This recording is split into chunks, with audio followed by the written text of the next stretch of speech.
Eu sou Célia Monroe e fiquei apaixonada por um homem por 27 anos que viajou para as Maldivas com sua nova noiva usando meu dinheiro. O dinheiro que eu economizei trabalhando mais como professor da segunda série, cortando cupons e renunciando a férias. Com outra pessoa, ele usou em vilas luxuosas e refeições ao pôr do sol.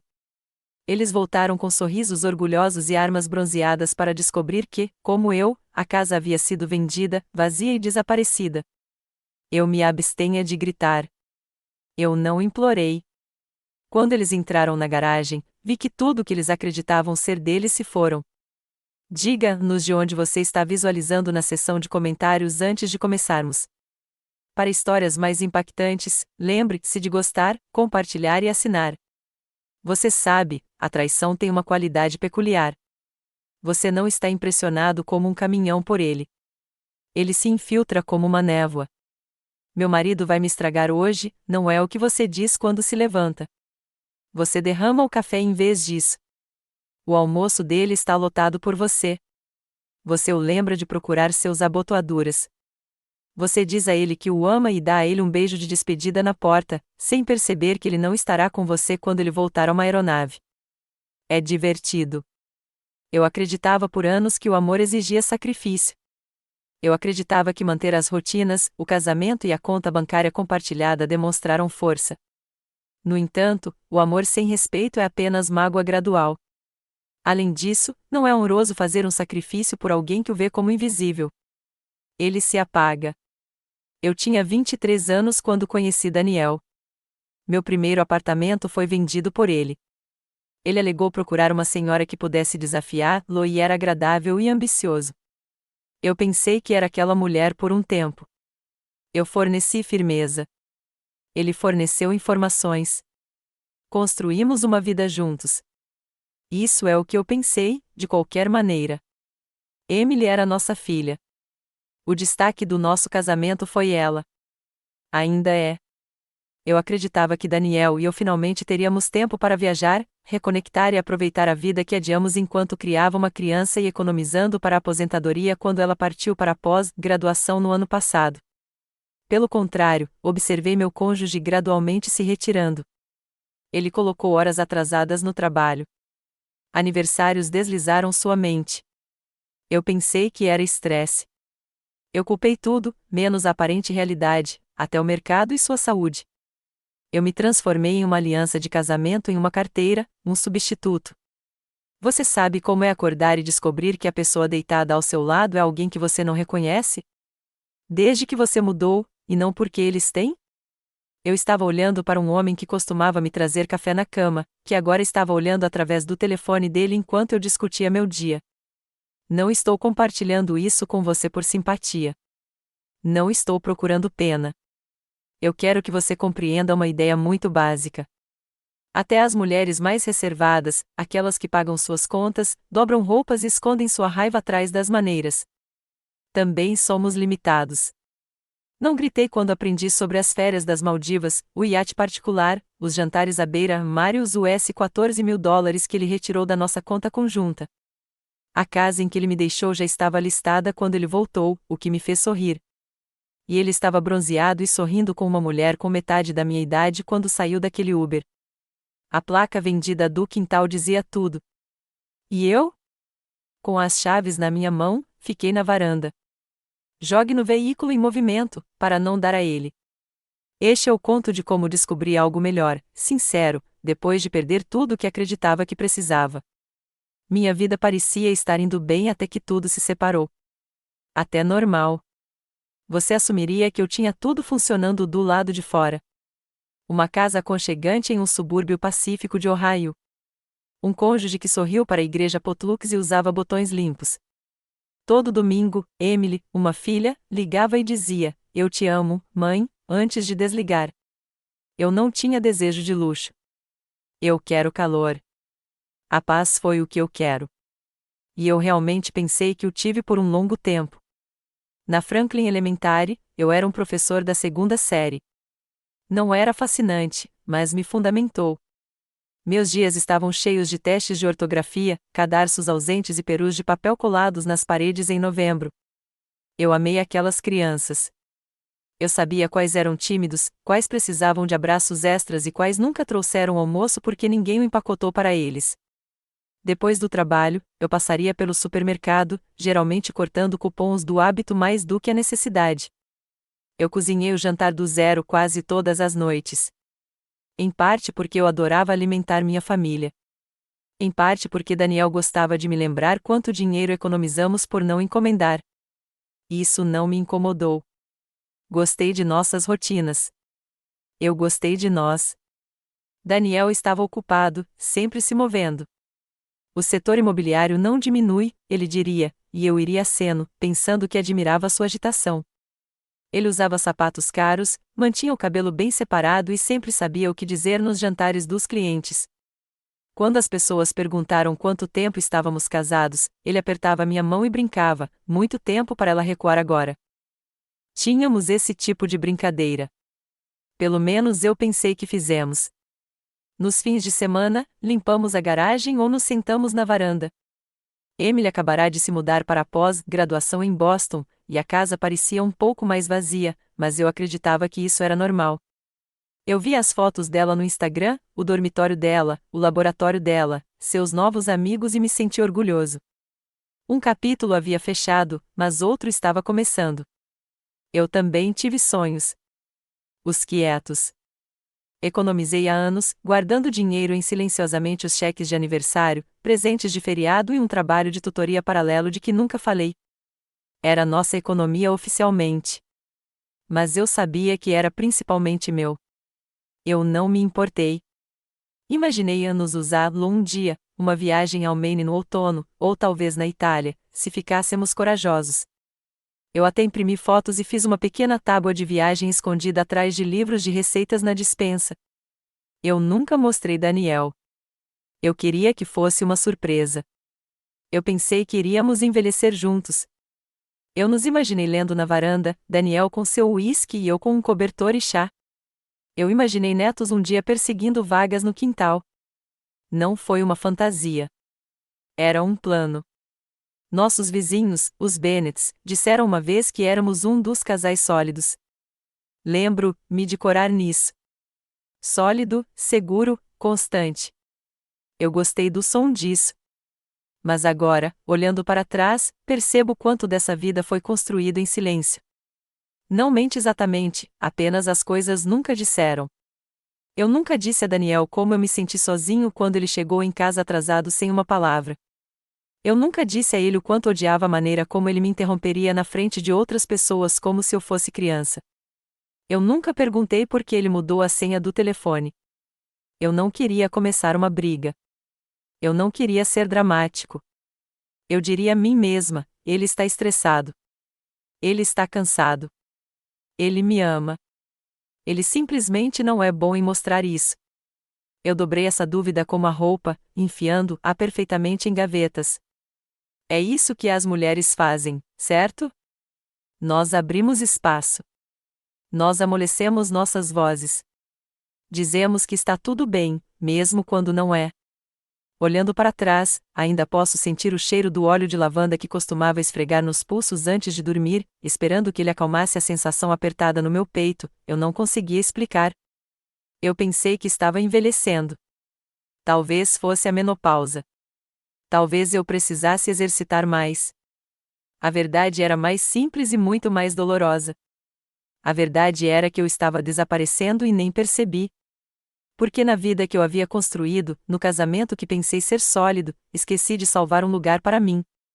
Eu dei tudo. Tempo, amor, dinheiro, sem nunca imaginar um dia em que eu precise manter algo de volta apenas por precaução. Apenas para o caso do homem em que confiei com toda a minha vida, decidiu levar outra pessoa ao paraíso, usando o que desisti de tudo para construir. Mas eu ainda não estava lá. Não então. Eu ainda era a esposa que fazia seu café da direita, esquerda no bolso do terno e sorriu quando ele me beijou na testa como um irmão. Eu pensei que isso era amor. Ainda não sabia que era o começo do fim. A primeira bandeira vermelha não parecia uma bandeira vermelha. Parecia uma noite de terça-feira. Daniel estava fora o dia inteiro mostrando propriedades, e eu fiz o seu favorito, marsala de frango com batatas assadas. Foi um daqueles pequenos esforços que se sentiu sagrado para mim. Uma maneira tranquila de dizer: eu vejo você. Eu te amo. Estou aqui. Liguei para ele por volta das 5h45 para perguntar se ele estaria em casa para jantar. Ele tocou 4 vezes antes de ir ao correio de voz. 10 minutos depois, ele mandou uma mensagem, ocupado, mostrando um lugar. Não ligue, a menos que seja urgente. Eu olhei para a mensagem, meu polegar pairando acima da tela. Eu digitei, ok, apenas checando. Estar seguro. Em seguida, excluí-o e digitei novamente e depois o excluiu novamente. Finalmente, enviei apenas, ok. A comida ficou fria. Ele não voltou para casa até às 9h30. Sem desculpas. Sem menção ao jantar.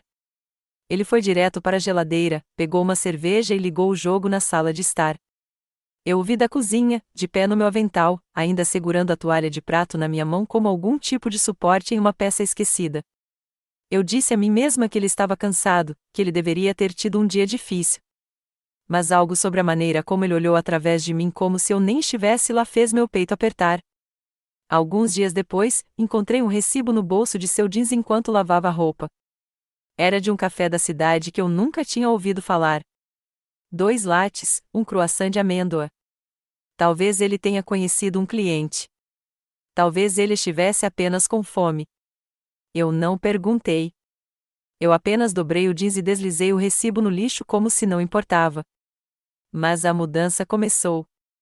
Pouco tempo depois, notei que ele mudou a senha do telefone. Costumávamos nos conhecer, não porque biceíamos, mas porque não precisávamos. Às vezes, eu usava o dele para verificar o clima ou procurar instruções enquanto estávamos dirigindo. Agora, quando pedi que ele o desbloqueasse para que eu pudesse ligar para Emily, ele o pegou da minha mão.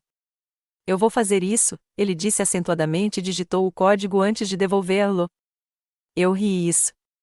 Desde quando mantemos segredos? Ele não respondeu. Naquela noite, eu trouxe na cama com cuidado, com cuidado. Ei, está tudo bem conosco? Ele rolou, não me encarando. Você sempre transforma as coisas em drama. Não foi uma luta. Não foi nenhuma discussão. Foi isso que piorou. Era uma indiferença, como se ele não pudesse se preocupar em se importar que eu estava sofrendo, que estava começando a duvidar de coisas que nunca pensei em questionar. Comecei a perceber o pouco que ele me tocou. Não de uma maneira romântica, mesmo de passagem. Sem mão nas minhas costas enquanto ele passava atrás de mim na cozinha. Sem escovar os dedos ao longo do meu ombro, como ele costumava quando eu leio no sofá. Era como viver com um estranho educado. Então veio a casa aberta. Ele me pediu para ajudar a encenar uma de suas listagens em uma tarde de domingo. Algo que eu adorava fazer, escolhendo flores para a mesa, organizando livros. Mas naquele dia, eu apareci com a bandeja de biscoitos e o encontrei já rindo com uma mulher que não reconheci. Ela era alta, provavelmente com 30 e poucos anos, com cabelos e unhas pretos brilhantes que pareciam recém-feitos. Ela usava saltos para uma casa aberta. Fiquei lá por um segundo, desajeitado e incerto, enquanto Daniel acenava para mim sem entusiasmo. Oh, ei, isso é cara, disse ele. Ela está ajudando a encenar agora. Você não precisava vir. Cara sorriu, mas seus olhos não. Entreguei os biscoitos, resmungando algo sobre como eu já os havia assado e saí. Ele não me seguiu. Ele nem sequer enviou uma mensagem. No caminho para casa, eu chorei. Não porque eu sabia que ele estava trapaceando. Ainda não, mas porque percebi que não me sentia mais desejada. Eu me senti substituído. Não por cara necessariamente, mas por seu desinteresse, sua falta de esforço, seu desrespeito. A primeira bandeira vermelha não foi um escândalo.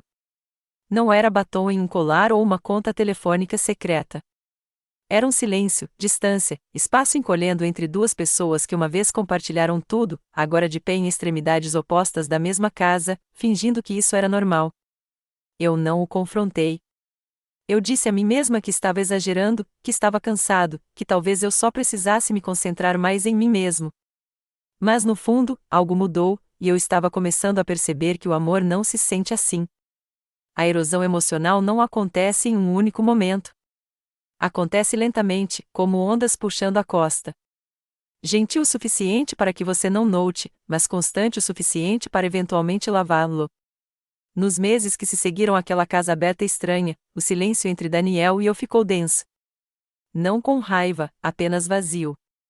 E esse vazio parecia mais alto do que qualquer grito jamais poderia. Ele parou de perguntar sobre o meu dia, parou de dizer bom dia. Comemos refeições na mesma sala sem falar. Eu cozinhava por dois, mas ele raramente tocava seu prato. Às vezes eu me perguntava se ele notou tudo que eu tinha começado a usar menos sal. Ele costumava reclamar de sódio. Agora, nada teve uma reação. Uma noite, fiquei em frente ao espelho do banheiro, estudando minha reflexão. Eu não reconheci a mulher olhando para trás. Olhos cansados, linhas de sorriso desbotadas, ombros que esqueceram como ficar de pé. Tentei aplicar batom, um tom que ele chamou de seu favorito. Mas quando eu desci e perguntei se ele queria sair para jantar, ele mal olhou para cima do laptop. Não está com fome. Recebia e-mails. Sem elogio. Não, você está bonita. Nem mesmo um olhar. Sentei-me no sofá sozinho naquela noite em um vestido que não havia usado há mais de um ano. A TV zumbiu em segundo plano, mas não consegui me concentrar em uma única palavra. Lembro-me de colocar minha mão no estômago. Não porque eu estava doente, mas porque parecia vazio, como se algo dentro de mim tenha saído silenciosamente. Pequenas coisas se tornaram socos. Eu tentaria compartilhar algo engraçado que um aluno disse na escola e ele respondia com um desinteressado: isso é legal. Se eu dissesse a ele sobre um dia difícil, ele diria: você tem sorte de não ter que lidar com a pressão real. Comecei a andar com cascas de ovos em minha própria casa. Parei de iniciar uma conversa. Eu disse a mim mesma que ele estava apenas estressado, que os negócios eram difíceis ultimamente, que talvez ele estivesse passando por algo que ele não sabia expressar. Mas no fundo, eu senti isso. Eu estava sendo apagado. Ele não me criticou. Ele não gritou. Ele apenas me excluiu emocionalmente, fisicamente, espiritualmente. Eu não era mais o parceiro dele. Eu era um personagem de fundo em sua história. Alguém que ele costumava conhecer. Costumávamos rir de jogos de tabuleiro nos fins de semana. Agora ele jogou pôquer com colegas online. Costumávamos planejar escapadas de verão, mesmo que fosse apenas uma cabine a poucas horas de distância. Agora ele falou vagamente sobre talvez fugir sozinho um pouco. Costumávamos compartilhar uma cama como os amantes. Agora dormimos como colegas de quarto distantes, costas para trás, ou não. Depois que tentei iniciar a intimidade, estendi a mão, gentilmente coloquei minha mão no peito dele no escuro. Ele se afastou sem uma palavra.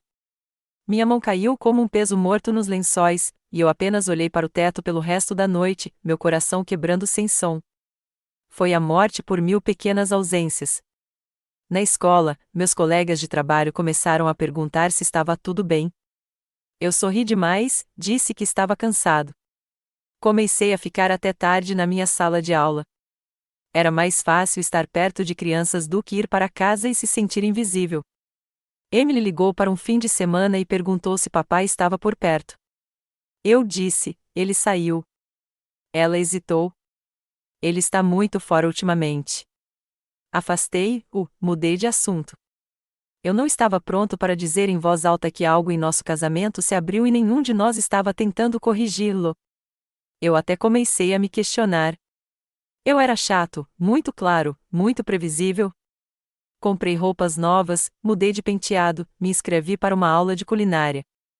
Ele não percebeu uma única mudança, e isso doeu mais do que qualquer palavra cruel.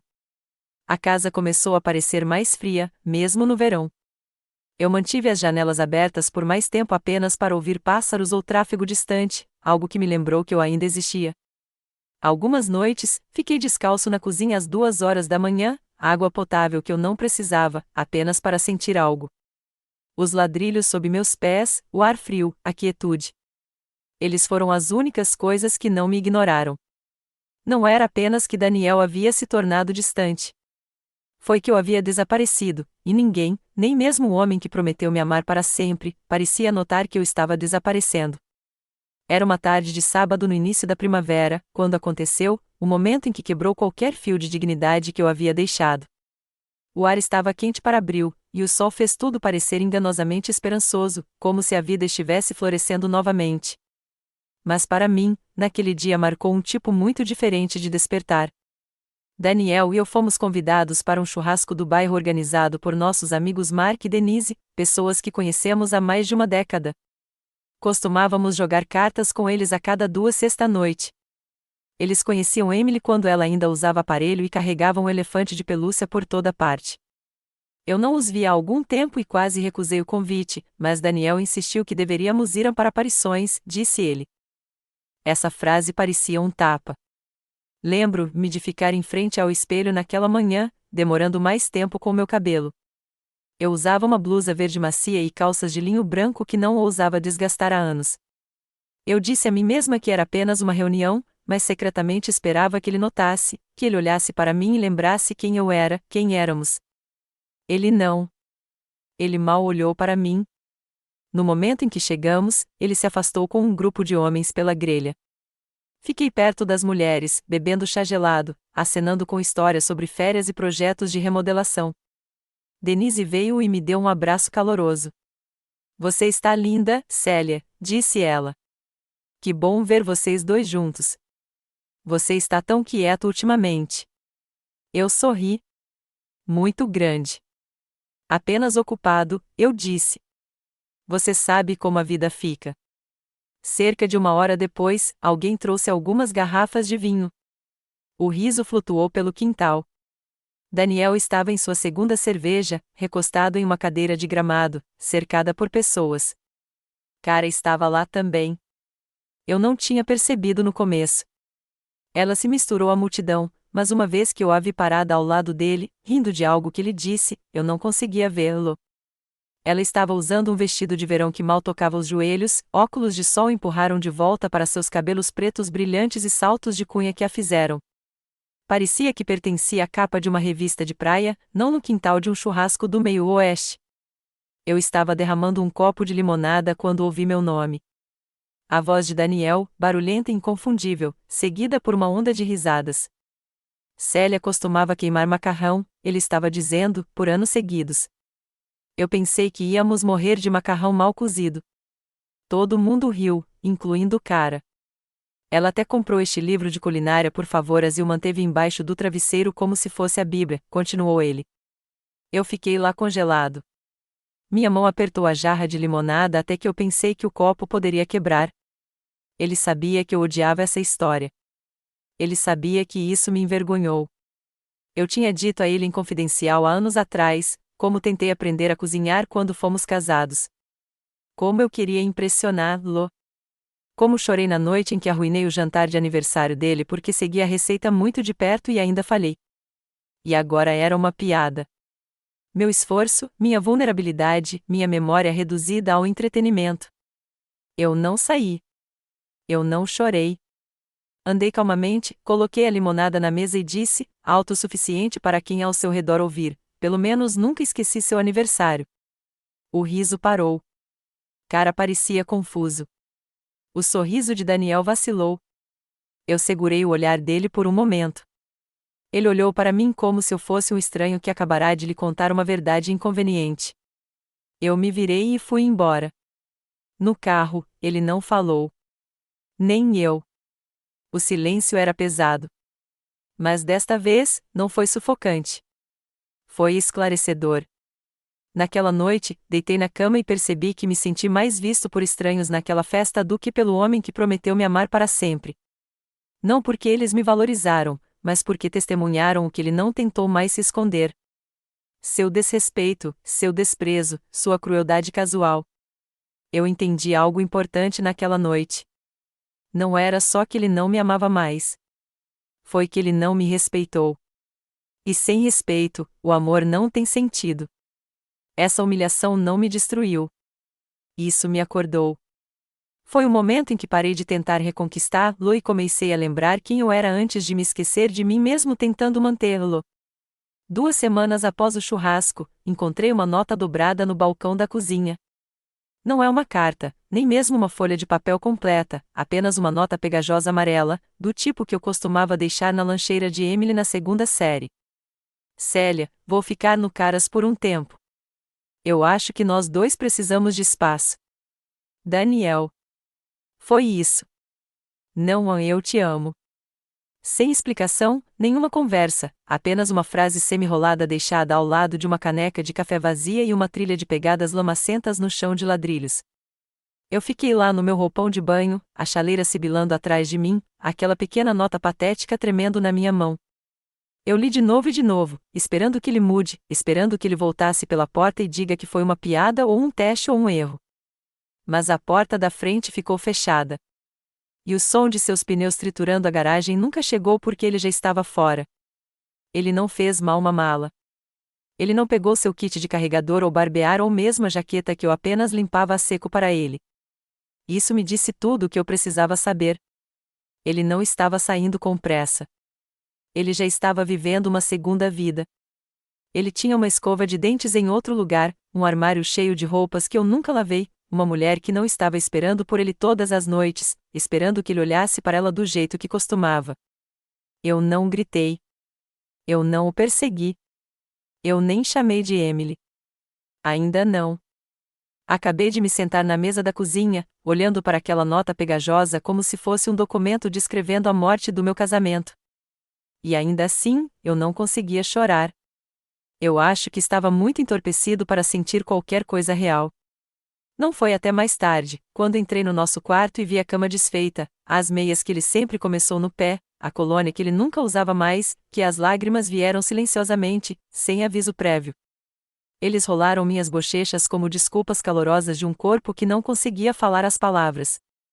As pessoas pensam que o fim de um casamento é uma grande explosão, mas às vezes é um homem saindo sem bater a porta e uma mulher de pé no corredor cansada demais para correr atrás dele. Os dias que se seguiram foram embaçados. Fui trabalhar, sorri para crianças, desmaiei testes de ortografia, respondi a e-mails, mas por dentro senti como se estivesse me observando de fora, como um ator preso em uma cena que ela não fez o teste. Eu passei por cada hora com um tipo praticado de dormência. O tipo que você aprende depois de anos sendo ignorado.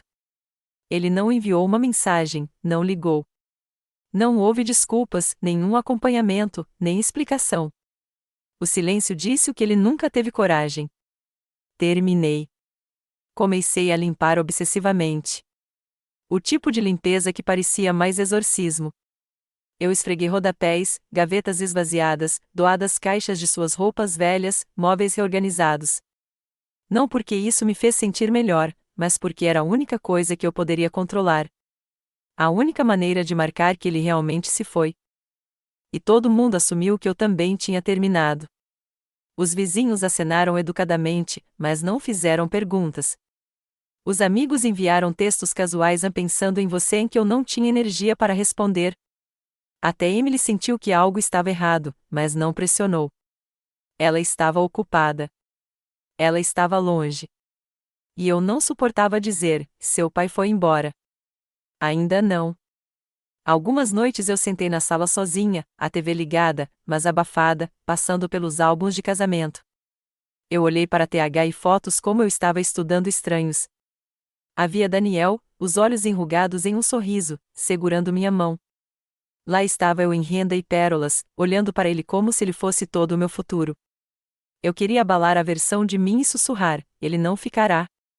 Você não o reconhecerá quando ele sair. Mas, outras noites, menos, mas mais fortes, sentei-me do lado de fora na varanda e ouvi os grilos. Apenas sentou. Apenas era. E algo dentro de mim sussurraria, você ainda não terminou. Nem mesmo perto. Eu não o deixei. Ele me deixou. Mas, ao fazer isso, ele forçou algo aberto. Ele me forçou a ver o quão pouco eu fui deixado nesta casa, nesta vida que construímos. E por mais doloroso que fosse, deixou uma coisa cristalina. Eu não tinha mais nada a perder e tudo para reconstruir. Todo mundo pensou que eu estava quebrado, quieto, derrotado. Mas eu não estava. Eu estava reorganizando, reconstruindo e silenciosamente de pé dos escombros da minha própria vida.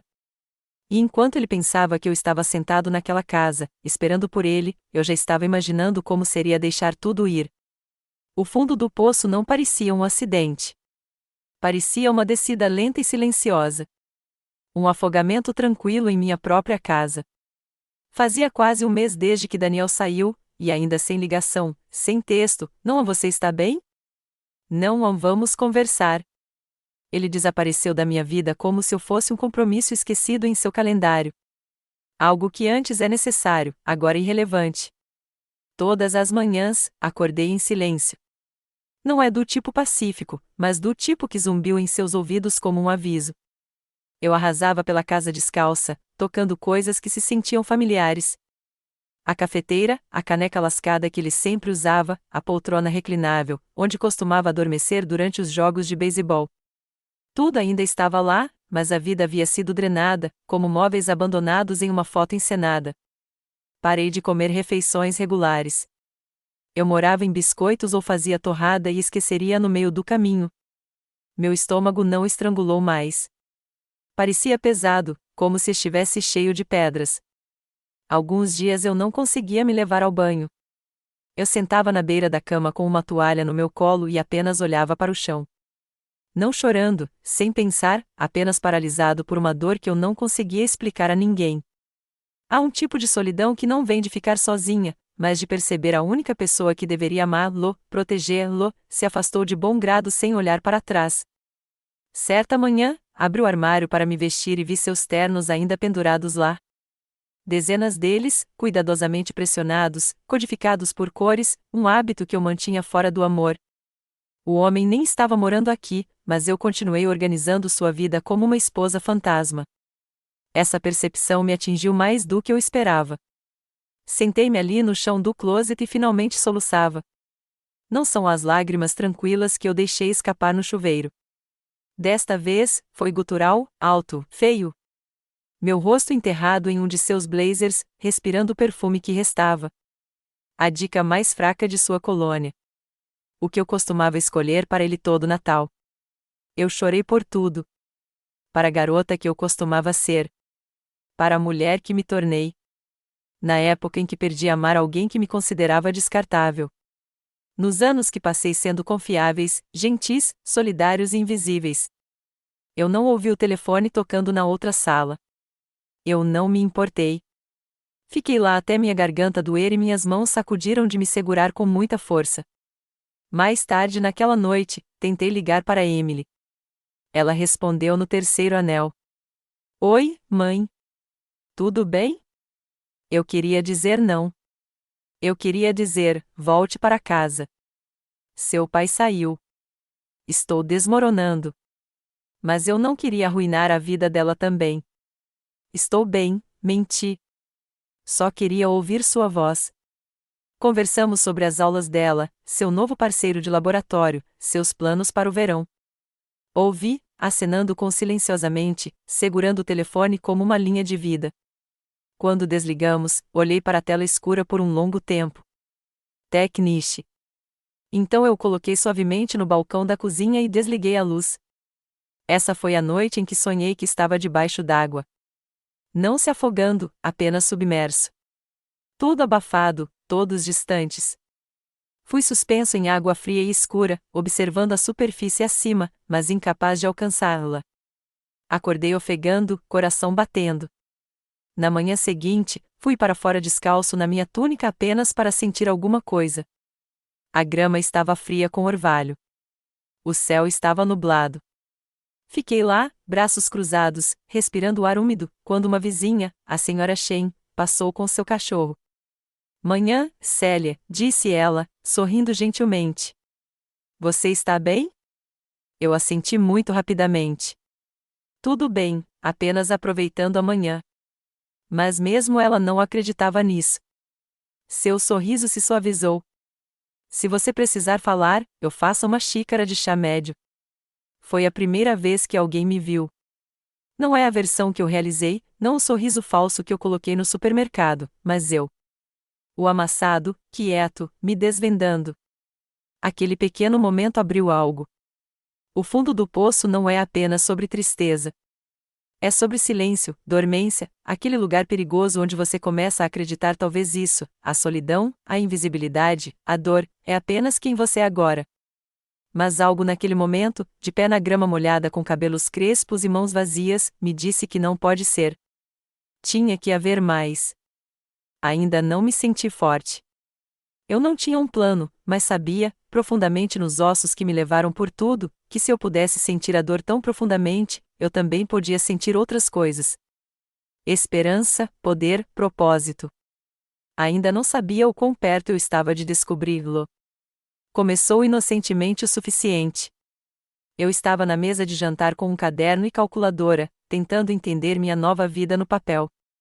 Eu estava adiando o inevitável, sentado e realmente olhando para nossas finanças agora que Daniel se foi. Parte de mim ainda se apegava à esperança de que fosse temporário, que ele voltasse e diria que era um erro, que conversávamos, consertaríamos, choraríamos, talvez até rirem de como chegamos perto de desmoronar. Mas essa esperança ficou quieta. E os números na página eram altos. Abri a gaveta onde mantivemos nossos documentos financeiros, extratos bancários, informações de hipoteca, declarações fiscais. Encontrei a pasta Manila rotulada como a Savings and Investments com minha caligrafia ainda na guia. Legal e esperançoso de uma época em que ainda acreditava que estávamos salvando juntos. Enquanto eu variava as impressões, algo chamou minha atenção. Uma transação recente de uma conta que não reconheci, uma retirada de US$ 14.870 do que parecia ser uma agência de viagens. Eu franzamos a testa. Não era o nosso cartão de crédito habitual. Era de uma conta vinculada que eu não tinha visto há meses. Uma velha economia conjunta que abrimos quando Emily nasceu. Era para ser apenas emergência, e prometemos nunca tocá-lo sem discuti-lo juntos. Eu conectei a conta online. Foi drenado quase completamente. A transação após a transação apareceu nas últimas 3 semanas. Reservas de resort, voos internacionais, cobranças de restaurantes e lugares que eu nunca ouvi falar. Cliquei na maior carga e minha respiração presa. Vela Private Island, Maldivas. Pisquei na tela e cliquei novamente apenas para ter certeza. E lá estava, uma estadia de uma semana em um resort de luxo que eu já tinha circulado em uma revista de viagens, sonhando em ir com Daniel após a aposentadoria. Senti o sangue escorrer do meu rosto. Meus dedos ficaram frios. Minha visão embaçada quando eu rolei. Pacotes de spa, aluguel de iate, jantares de praia à luz de velas, acusações de 2 convidados. 2. Eu não era um deles. Essa conta não foi preenchida com suas comissões ou dinheiro de bolsa de designer de cara. Essa conta foi construída em meus sacrifícios, a prorrogação em que trabalhei, os material escolar que eu paguei pelo bolso sem nunca pedir reembolso, os acampamentos de verão que eu recusei para que pudéssemos economizar um pouco mais. Esse dinheiro era meu. A nossa tecnicamente, mas a minha na alma. E agora havia pago por eles. Eu olhei para a tela pelo que parecia horas, imóvel. Então eu abri o Facebook. Algo em mim, um instinto enterrado, precisava de confirmação. Cara tinha um perfil aberto. Ela nunca mudou suas configurações. Eu cliquei. Lá estavam eles. Fotos perfeitamente iluminadas a partir de um resort que se parecia exatamente com o da transação. Daniel com os braços em volta dela em um barco. Cara segurando um coquetel contra um horizonte turquesa. Um pequeno vídeo deles tocando copos no jantar com a legenda: nada cura a alma como o oceano e o amor. Um emoji de coração vermelho, dezenas de curtidas. Eu não chorei, eu ri. Uma daquelas risadas nítidas, incrédulas e amargas que explodem quando a dor é grande demais para processar. Então, foi isso. O fim do meu casamento não foi marcado por um papel de divórcio assinado ou uma partida gritando. Era o seguinte: uma escapadela de praia romântica paga por uma mulher que ele descartou como um casaco que saiu de moda. Eu me inclinei para trás na cadeira, minhas mãos ainda tremendo e senti algo mudando dentro de mim. Isso não era mais desgosto. Foi insulto. Foi roubo. Foi a traição tão profunda que perfurou décadas de história, memórias e maternidade. E pela primeira vez desde que ele saiu, eu não estava paralisado. Eu estava acordado. A ilusão havia quebrado. As mentiras foram expostas. Eu não estava mais confuso. Eu não estava me perguntando se tinha feito algo errado ou se não tinha tentado o suficiente ou se havia perdido a chance de nos salvar. Eu vi claramente agora. Ele não havia me deixado. Ele me usou. E agora eu terminei de fingir ser o quieto, perdoa-me a mulher que facilitou para ele. Eu fechei o laptop. Eu empilhei os documentos. Eu respirei fundo. Ele pensou que me deixou naquela casa, perdida e quebrada. Ele não tinha ideia de que eu tinha acabado de encontrar tudo o que precisava para começar de novo. No dia seguinte, descobri a traição de Daniel, as fotos, as economias roubadas, as férias exóticas que haviam sido meu sonho, financiadas pelos meus sacrifícios. Não entrei em colapso. Eu não gritei, chorei ou desmoronei em 1000 pedaços como uma mulher em um filme. Eu acordei. Não no sentido cinematográfico dramático. Não houve um momento de trovão, nem uma panela lenta no rosto com música de fundo inchada, apenas um clique tranquilo dentro de mim, como um interruptor sendo virado pela primeira vez em anos. Saí da cama às 6 horas da manhã, ao mesmo tempo que sempre tive. Eu escovei meus dentes. Eu puxei meu cabelo para trás. E então eu fiz algo que não tinha feito há semanas. Olhei no espelho e segurei meu próprio olhar. Eu fiquei lá em silêncio, estudando meu rosto como se eu não tivesse visto há anos. As linhas finas, os olhos cansados, a suavidade ao redor da minha mandíbula que não costumava estar lá. Eu não odiava nada disso. Eu não queria ser mais jovem, mais bonito ou mais nítido. Acabei de me ver claramente, plenamente. Eu ainda estava aqui, ainda de pé, ainda eu. E essa percepção mudou tudo. Entrei na cozinha e preparei uma xícara de café. Não é para mais ninguém, não como parte de uma rotina, não para servir o dia de outra pessoa, mas para mim. Eu bebi lentamente pela janela, envolto em um cobertor, observando o sol nascer através das árvores atrás do nosso quintal. As mesmas árvores que eu regava, parei e conversei quando ninguém mais estava ouvindo. Naquela manhã, abri meu laptop, para não verificar as mídias sociais, para não olhar para a trilha de humilhação de Daniel, mas para olhar minhas contas bancárias para ver o que eu ainda tinha, o que eu poderia construir. Que partes da minha vida não foram roubadas, apenas dormindo. Comecei a fazer uma lista. O que eu quero? Não o que eu preciso. Não o que seria inteligente, seguro ou previsível. O que eu quero? Escrevi: paz, independência, uma vida que não gira em torno da sombra de ninguém. Uma cabine nas montanhas, talvez. Para me sentir poderoso quando entro em uma sala, nunca mais silencie minha voz por causa do conforto de outra pessoa. Não foi uma grande declaração. Era um sussurro, mas forte, do tipo que não pede permissão. O tipo que fica mais alto com o tempo. Lembrei-me de um momento anos atrás, quando Emily tinha 6 anos. Ela estava com medo de subir ao palco para sua peça escolar. Ela estava chorando nos bastidores, agarrando-se à minha saia, dizendo: "E se eu estragar tudo?" Ajoelhei-me e disse: "Então você erra. Mas você vai lá de qualquer maneira, porque Brave não é perfeito. Brave está tentando quando você está com medo." Essa memória me atingiu como uma mensagem do meu próprio passado. Não há problema em ter medo, mas faça de qualquer maneira. Então, eu me vesti. Não peguei o suéter de tamanho grande ou de solto que eu usava para me sentir invisível. Puxei uma blusa azul marinha que eu não usava desde a turnê da faculdade de Emily. Aquele que me fez sentir como se tivesse um lugar para estar. Coloquei brincos, também, batom. Então entrei no quarto de hóspedes, o que Daniel nunca se incomodou em limpar, e sentei na mesa. Abri meu laptop antigo, o que eu costumava usar para sessões de tutoria.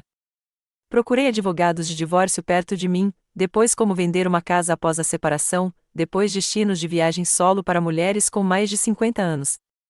Eu não estava fazendo uma declaração. Eu estava construindo um mapa. Naquela noite, fui dar um passeio, ao redor do quarteirão. As mesmas casas, as mesmas caixas de correio, os mesmos vizinhos. Mas tudo parecia diferente, porque eu era diferente. Eu não era a mulher que esperou mais. Eu não fui eu mesmo refrescando minha caixa de entrada, esperando um pedido de desculpas.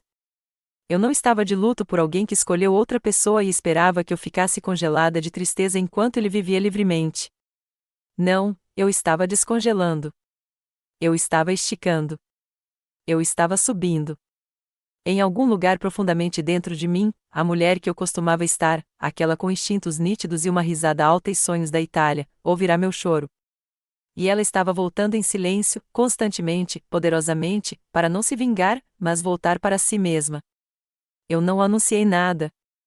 Não houve textos raivosos, telefonemas de aviso, declarações de mídia social, não a você se arrependerá ou confissões chorosas. O que veio a seguir não foi vingança. Foi recuperação. Meu silêncio não era passivo. Era estratégia. Depois do meu despertar, passei uma semana construindo silenciosamente a base de uma nova vida. Tijolo por tijolo. Não é para mostrar, não para Daniel, mas para mim. O primeiro passo foi chamar minha prima Ângela. Ela trabalhou no setor imobiliário e sempre disse: se você quiser vender a casa, eu ajudarei. Sem pressão. Eu tinha rido o tempo todo antes. Desta vez, pedi uma reunião. Ângela era nítida, falante rápida e ferozmente leal. Quando eu disse a ela que estava pronta para vender, ela não perguntou por quê. Ela apenas disse: vou fazer isso me mover. Eu não contei a ela sobre as Maldivas. Eu não disse a ela que Daniel havia me deixado ou que ele usou meu dinheiro. Isso não era necessário. O que importava foi que eu não estava mais agarrado. Eu estava deixando continuar meus termos. Passei os próximos dias passando pela casa como um curador, preparando-se para um fechamento de museu. Não chorei quando encaixei as fotos de casamento ou doei os clubes de golfe de Daniel. Eu não me demorei sobre o sofá, onde costumávamos assistir filmes ou à mesa de jantar onde uma vez comemoramos aniversários. Mudei-me pelos quartos com a eficiência silenciosa de alguém que finalmente fez as pazes ao se afastar. Qualquer coisa que não serviu à mulher que eu estava me tornando, foi. Liguei para um consultor financeiro, uma mulher chamada Tara, recomendada por um amigo aposentado. Nós nos conhecemos em seu escritório, um espaço calmo com janelas do chão ao teto e tocando jazz suave. Entreguei a ela uma pasta de declarações, incluindo a documentação da conta de poupança drenada. Ela passou por isso e depois olhou para mim. Você foi aproveitado, disse ela. Eu sei, respondi. Podemos construir a partir disso, assegurou. Eu assenti. Conversamos em contas de aposentadoria, proteção de ativos, opções legais. Ela falou com clareza e sem condescendência. Ela me deu os próximos passos, reais, acionáveis. Pela primeira vez em meses, senti-me no controle, não de Daniel, não do passado, mas do futuro. Marquei uma consulta com um advogado de divórcio no mesmo dia. O nome dela era Marisol. Ela era direta e não absorveu nada. E eu gostei dela por isso. Ela ouviu minha história sem vacilar.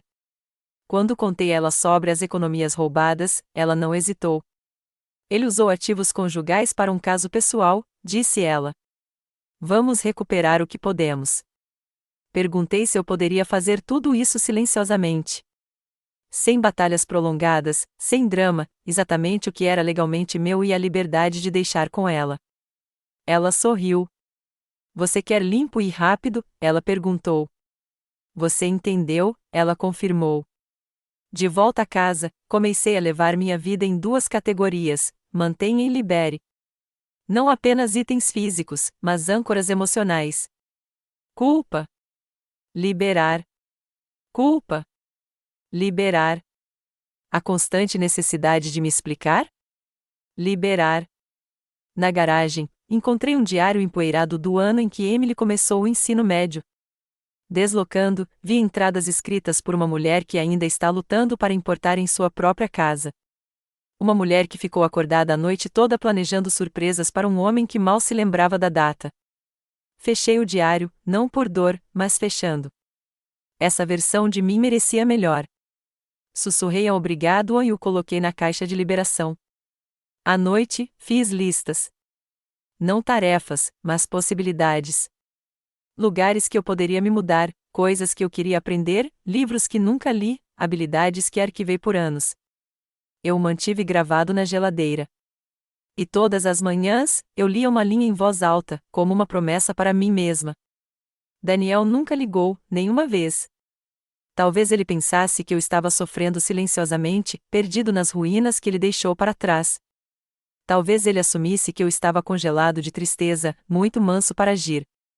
Eu não me importava com o que ele pensava, porque enquanto ele estava relaxando nas praias e bebendo coquetéis muito caros, eu estava me preparando para algo que ele nunca veria. Uma mulher que não está mais esperando. Uma mulher que não levantou a voz. Ela levantou as apostas. Minha configuração não era barulhenta. Não foi cruel. Era silencioso, deliberado e poderoso. Porque a verdadeira transformação não implora para ser notada. Só começa a trabalhar. Foi sutil a princípio, como o silêncio antes de uma tempestade. O tipo de mudança que você não vê até que já esteja enraizada. O momento em que o silêncio para de significar fraqueza e começa a significar o controle. Eu não disse a Daniel que listei a casa.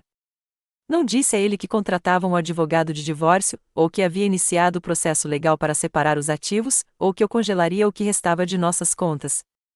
O que ele não sabia era que toda vez que ele não conseguia fazer o check-in, toda vez que ele assumiu que eu apenas sentaria naquela casa esperando por ele como uma relíquia abandonada, ele me deu mais poder e eu usei. Enquanto ele descansava sob o sol das Maldivas com cara, postando fotos filtradas de seus jantares à beira-mar e roupas de linho combinando, eu estava finalizando a papelada com Ângela, a corretora de imóveis. Concordamos com uma listagem tranquila e acelerada. 100 casas abertas, apenas compradores examinados. O mercado estava quente. Vendeu em 6 dias. Eu fiquei no quintal no dia em que a oferta final chegou. As mãos enfiadas nas mangas do meu cardigã, observando o vento rolar pelas árvores de bordo, as mesmas árvores que Daniel costumava pendurar luzes de Natal. O mesmo quintal WHM lhe aprendeu a andar de bicicleta. Eu esperava sentir tristeza. Em vez disso, senti espaço, uma clareira. Aquela casa não parecia mais a minha. Não tinha muito tempo. Uma semana depois, Daniel finalmente estendeu a mão. Ei, eu posso balançar pela casa para pegar algumas das minhas coisas, ele mandou uma mensagem. Deve ser rápido, acrescentou. Não um olá. Não como você está. Apenas a arrogância casual de um homem que pensou que o mundo permaneceu em sua programação. Eu não respondi imediatamente.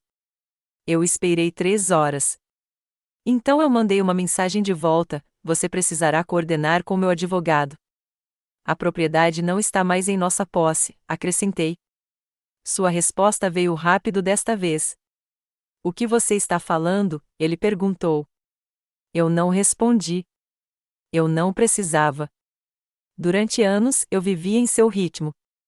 Respondeu rapidamente, egos acalmados, preencheram lacunas emocionais que ele deixou bem aberto. Mas agora, eu me tornaria algo com o qual ele não sabia lidar, indisponível. No dia seguinte, recebi uma ligação de seu advogado. Aparentemente, Daniel tinha preocupações com a venda da casa e queria esclarecimentos sobre a distribuição de ativos. Marisol, meu advogado, respondeu profissionalmente e firmemente. Tudo foi feito legalmente. Sua falta de envolvimento não era meu fardo. Eu o imaginei andando em algum lugar, a voz levantada, tentando explicar à cara por que a casa em que ele me deixou havia sido vendida. Porque não havia chaves de espera. Porque a porta que ele bateu fechou atrás dele agora pertencia a outra pessoa. Deixe-o explicar. Deixe-a entender quem ela realmente escolheu. E foi aí que percebi que o poder havia mudado. Não porque eu o humilhei, não porque eu o tomei, mas porque ele não controlava mais a narrativa. Ele não era o homem que deixou sua esposa por uma vida melhor. Ele era o homem que subestimou a mulher que deixou para trás. Emily voltou para casa no fim de semana, logo após a venda da casa. Estávamos sentados no chão do meu apartamento temporário, comendo uma viagem de um lugar tailandês na esquina, quando ela olhou para mim e disse: "Você parece mais leve." Eu sorri. "Sinto que posso respirar de novo", respondi. Ela pegou minha mão. "Estou orgulhoso de você, mãe", disse ela. E pela primeira vez em muito tempo, eu acreditava que merecia. Eu não tinha gritado. Eu não tinha perseguido. Eu não tinha implorado. Eu simplesmente tinha agido. E isso foi algo que Daniel nunca viu chegar. Ele havia confundido meu silêncio com a rendição, minha quietude com a fragilidade. Ele esqueceu o tipo mais perigoso de mulher é quem se reconstrói sem pedir permissão. As pessoas que antes me levaram a mencionar o normais, colegas de trabalho e até família começaram a me olhar de maneira diferente. Não como aquele que foi deixado, mas como alguém que escolheu não ficar preso. Eu tinha ficado quieto.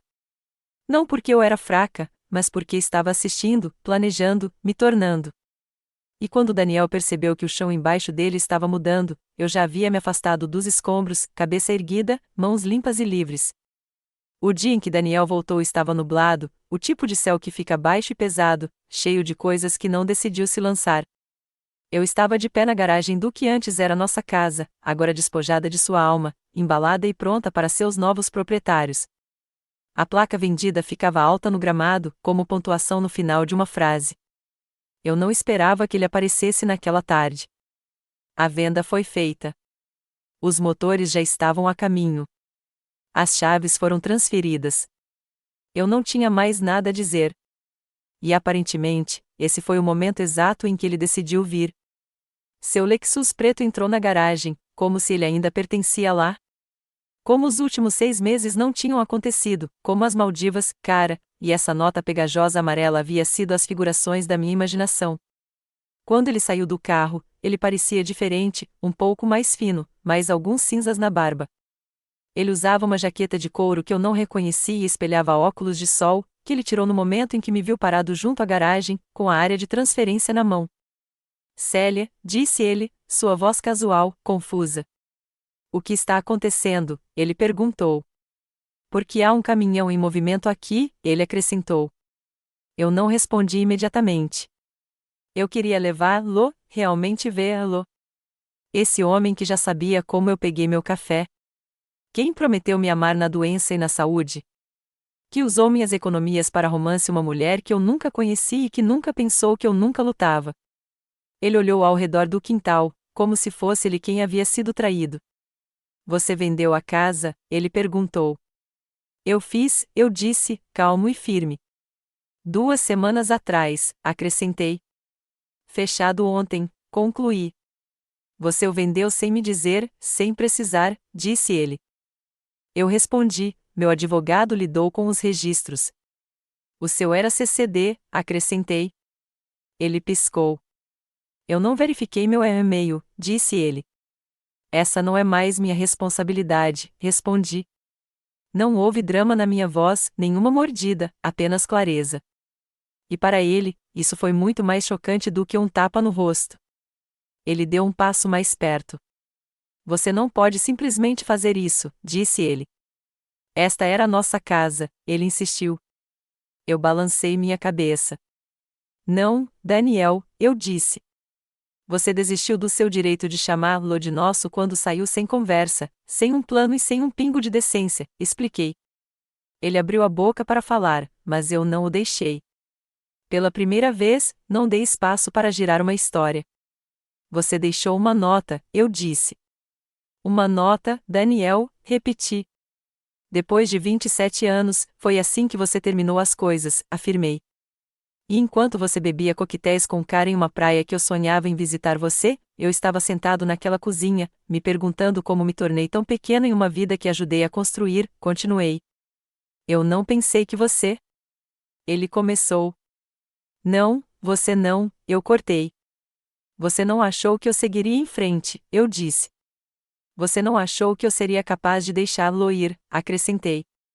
Você pensou em ficar sentado aqui esperando, devastado, talvez quebrado, até que você decidisse qual versão de mim se adequou à sua vida novamente, concluí. Ele olhou para o caminhão em movimento e depois de volta para mim, finalmente começando a entender. Eu nunca quis te machucar, ele disse calmamente. Mas você fez, respondi. E agora você está surpreso por ter feito algo sobre isso, acrescentei. Ele deu outro passo à frente, mais suave desta vez.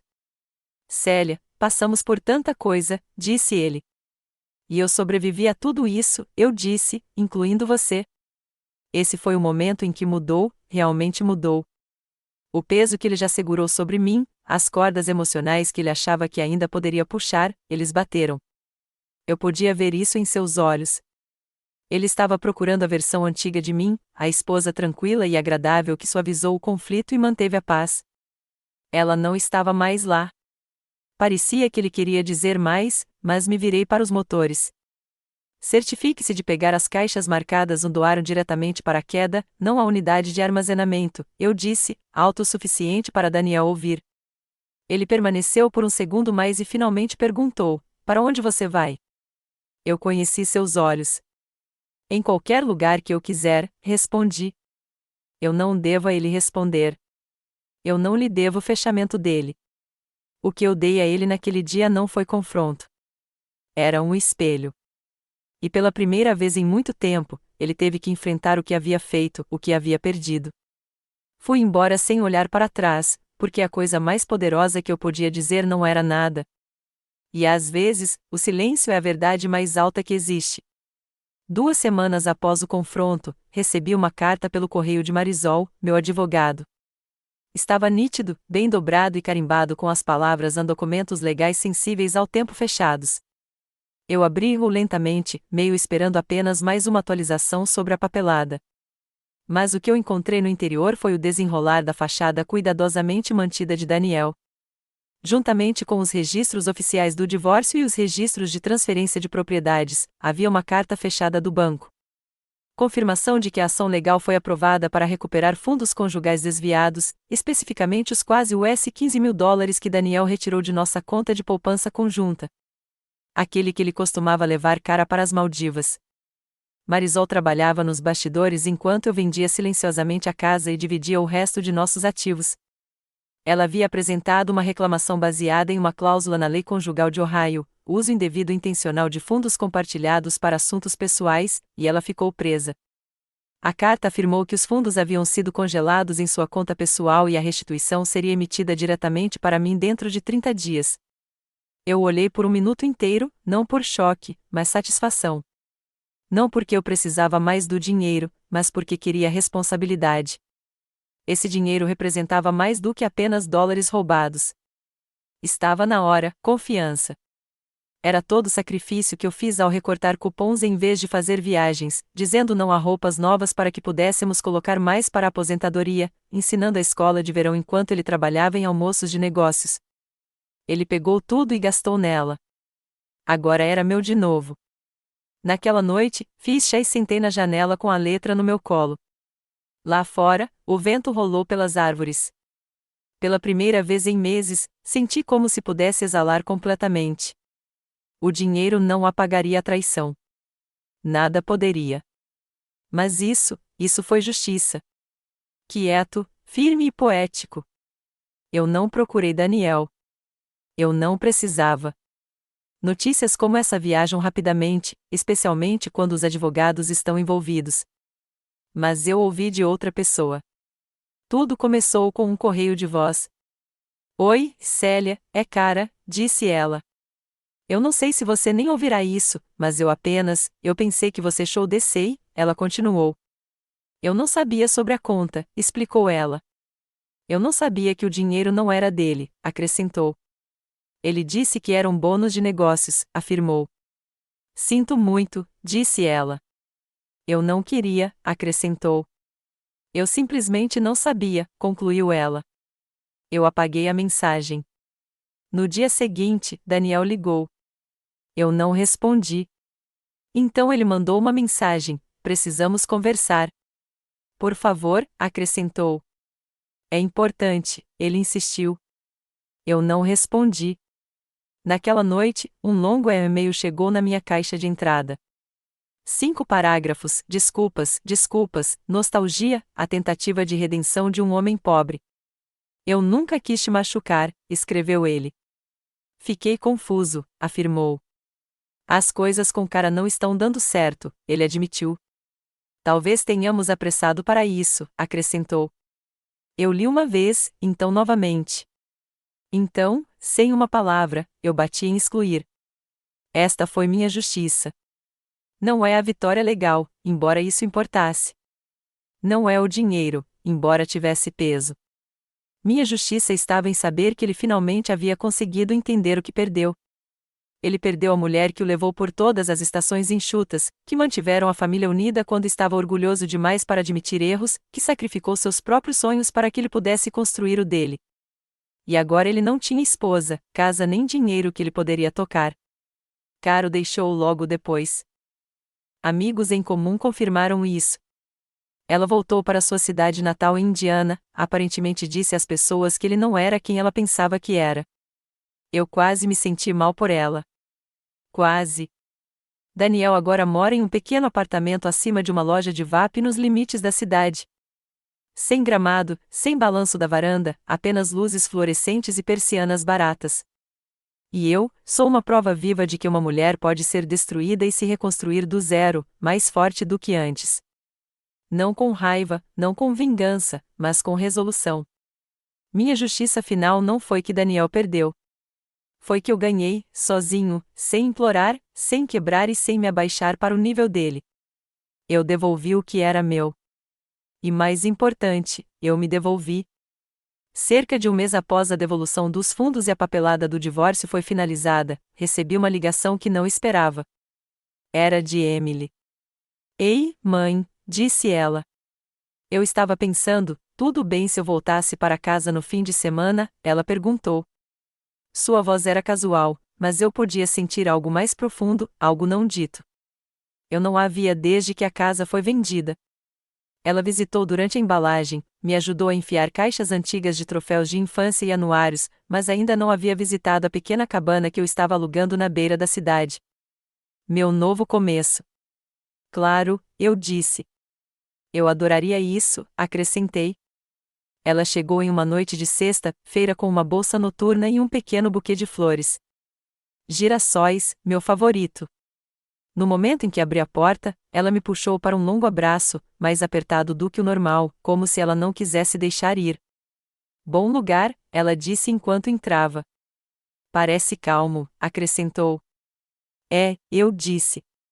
Não é grande, mas é meu, expliquei. Passamos a noite cozinhando juntos na pequena cozinha. Eu a deixei cortar vegetais enquanto mexia a panela no fogão. Caímos no ritmo que sempre tivemos, sem esforço, natural, reconfortante. Nós rimos mais do que conversamos sobre algo sério até nos sentarmos para comer. Foi quando ela olhou para mim, realmente olhou para mim e disse: Papai me chamou. Eu coloquei meu garfo no chão lentamente. Ele disse que se desculpa, por ter estragado tudo, que não percebeu quanto dano causou até que fosse tarde demais, explicou ela. Eu não respondi imediatamente. Eu apenas assenti, deixando as palavras pendurarem no ar. Ele perguntou se eu pensava que você gostaria de falar, acrescentou ela calmamente. Eu disse a ele que não sabia, disse ela. Não havia malícia em sua voz, nem agenda. Ela acabou de ser pega no meio, filha de duas pessoas cuja história de amor se transformou em um conto de advertência. Eu não o odeio, eu disse depois de uma longa pausa. Mas eu também não preciso de nada dele, acrescentei. Emily assentiu. Eu imaginei, disse ela, mas eu disse a ele que eu transmitia. Depois do jantar, nos enrolamos no sofá com canecas de chá e um filme antigo jogando suavemente ao fundo. Ela perguntou sobre meu novo emprego. Eu comecei a ensinar novamente em período parcial sobre o clube do livro que eu ingressava na biblioteca. Eu contei ela sobre o vizinho ao lado que tinha um gato que sempre entrava no meu jardim. Nós rimos. Nós compartilhamos histórias. Mas por baixo de tudo, eu sabia que ela estava me observando, tentando descobrir se eu estava bem. E eu era. Mais tarde naquela noite, enquanto escondíamos os dentes lado a lado no banheiro, ela olhou para mim no espelho e disse: Você é diferente. Diferente como? Perguntei. Eu não sei, disse ela. Mais leve, mais forte, acrescentou. Você não parece mais medo, concluiu ela. Eu olhei sua reflexão e sorriu. Isso é porque não estou, eu disse. E era a verdade. A versão de mim que Daniel deixará para trás se foi. A mulher que adivinhou seu valor, que mediu seu valor pela atenção do marido, que silenciou seu desconforto por manter a paz que a mulher havia sido substituída por alguém que sabia como ficar sozinho, alguém que não precisava ser escolhido para se sentir completo. Naquele fim de semana, Emily ficou acordada até tarde comigo, falando sobre seu futuro. Ela confessou que estava pensando em mudar seu foco de graduação, que queria sair de Boston. Talvez mais perto de casa, disse ela. Não para mim, ela insistiu, mas porque estava pronta para algo diferente, algo mais silencioso. Onde quer que você vá, eu disse a ela, você descobrirá. Só nunca deixe alguém decidir como é sua vida, acrescentei. Ela assentiu, olhos brilhantes. Você não apenas sobreviveu a isso, mãe, disse ela. Você se reconstruiu, acrescentou. Isso é corajoso, concluiu ela. Na manhã seguinte, depois que ela saiu, sentei-me na varanda e observei o nascer do sol sobre as árvores. Pensei em Daniel, não com raiva, não com saudade, mas com distância. Ele fazia parte da minha história, sim, mas não a definiu mais. Ele tentou voltar por Emily. Talvez um dia ele tentasse mais diretamente. Mas isso não importava. Eu não precisava de um pedido de desculpas. Eu não precisava de validação. Eu tinha paz. Paz real. O tipo que não vem de outras pessoas fazendo a coisa certa, mas de você escolher a si mesmo, mesmo quando ninguém mais o fará. Deixe-o ligar. Deixe-o se arrepender. Eu não precisava dele de volta, porque havia me encontrado. Na manhã, me mudei oficialmente para minha nova casa, acordei antes do sol. Estava quieto. O tipo de silêncio que não parece vazio, mas ganhou.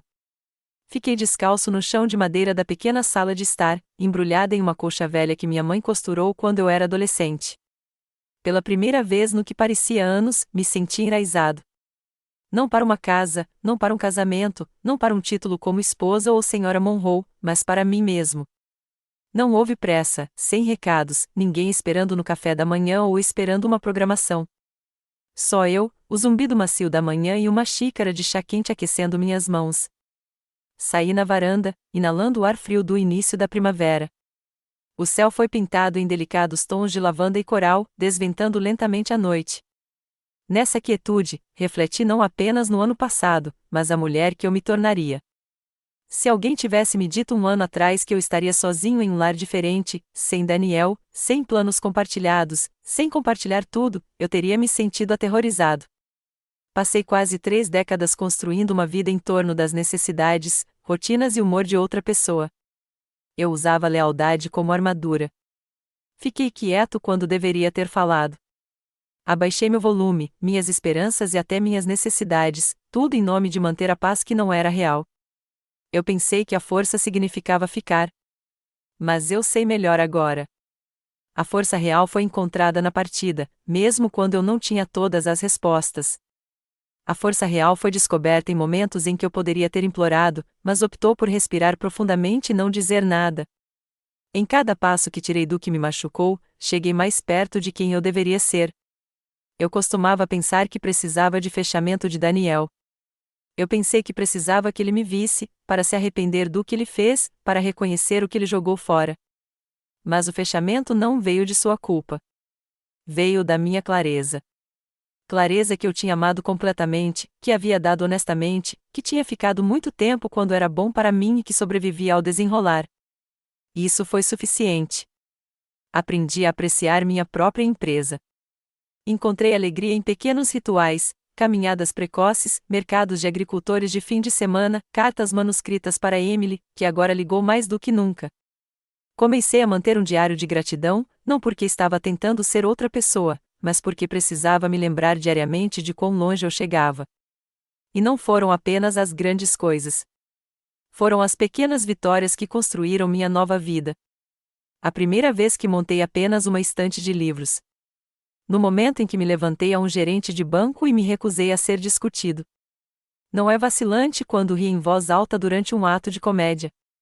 Reconhecendo que poderia aproveitar sem alguém ao meu lado. Recusando-se sem se sentir culpado. Dizendo assim sem fornecer um motivo. Isso é cura. Eu tirei uma foto minha em uma rota de caminhada perto da minha nova casa um dia. Eu tinha vento no meu cabelo, minhas bochechas estavam vermelhas do esforço e sorri como uma senhora que acabará de chegar a uma cúpula real e metafórica. Escrevi apenas uma frase nela e a encaminhei para Emily, ficando mais forte a cada passo. Em questão de segundos, ela disse: "Entendo, mãe." Ela continuou: "Estou tão orgulhoso de você." Sendo M, você se costumava parecer um castigo. Parecia poder agora. Na minha história, Daniel não era mais o antagonista. Tudo o que ele era um capítulo. Sim, foi um capítulo longo e difícil, mas me ensinou mais do que qualquer momento feliz. Descobri quem eu sou como resultado dele me mostrando o que não sou. Selecionei uma modesta flores silvestres roxas que estava florescendo perto da varanda à medida que a luz subia mais alto sobre o horizonte. Eu sorri e coloquei no meu cabelo. Eu ainda merecia ser bonito, não pela atenção dos outros, não por fotos, e não pela aprovação de um marido. Mesmo depois da tempestade, ainda mereço ser feliz. Para mim, murmurei quando fechei os olhos, nunca mais vou esquecer meu próprio valor. Entrei o dia inteiro, firme e livre depois disso.